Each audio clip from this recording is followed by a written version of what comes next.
বেশ কিছুদিন ধরে কানাঘুষো শোনা যাচ্ছিল এবার বিয়ের পিঁড়িতে বসতে চলেছেন মধুমিতা সরকার। প্রেমিক দেবমাল্য চক্রবর্তীর সঙ্গে চলতি বছরেই 7 পাকে বাঁধা পড়বেন তিনি, এমনই জল্পনা আগে ছড়িয়েছিল টলিপাড়ায়। অবশেষে প্রকাশ্যে এসেছে তার বিয়ের তারিখ। জানা গিয়েছে কোথায় বসবে দেবমাল্য মধুমিতার বিয়ের আসর। এর আগেও একবার সংসার পেতেছিলেন মধুমিতা। অল্প বয়সেই তিনি প্রথমবার বিবাহের বন্ধনে আবদ্ধ হন।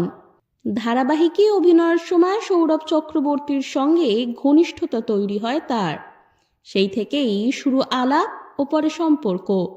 2015 সালে মাত্র 20 বছর বয়সেই বিয়ে করেন মধুমিতা। তবে 2019 সালে বিচ্ছেদ হয় তাদের। এরপর নতুন করে অভিনেত্রী সাজাচ্ছেন জীবন। নায়িকার হবু বর দেবমাল্য পেশায় একজন সফটওয়্যার ইঞ্জিনিয়ার। 2024 সালে মধুমিতা প্রথমবার তাদের সম্পর্কের কথা সবার সামনে আনেন, যদিও তাদের প্রেমের সূচনা আরও আগে থেকেই। এরপর একসঙ্গে বিভিন্ন জায়গায় ঘুরতে গিয়েছেন জুটিতে। সূত্রের খবর, আগামী বছরের শুরুতেই দ্বিতীয়বার বিবাহ বন্ধনে আবদ্ধ হতে চলেছেন মধুমিতা। জানা গিয়েছে 23শে জানুয়ারি গাঁটছড়া বাঁধবেন মধুমিতা দেবমাল্য। বারুইপুর রাজবাড়িতেই অনুষ্ঠিত হবে বিয়ের অনুষ্ঠান।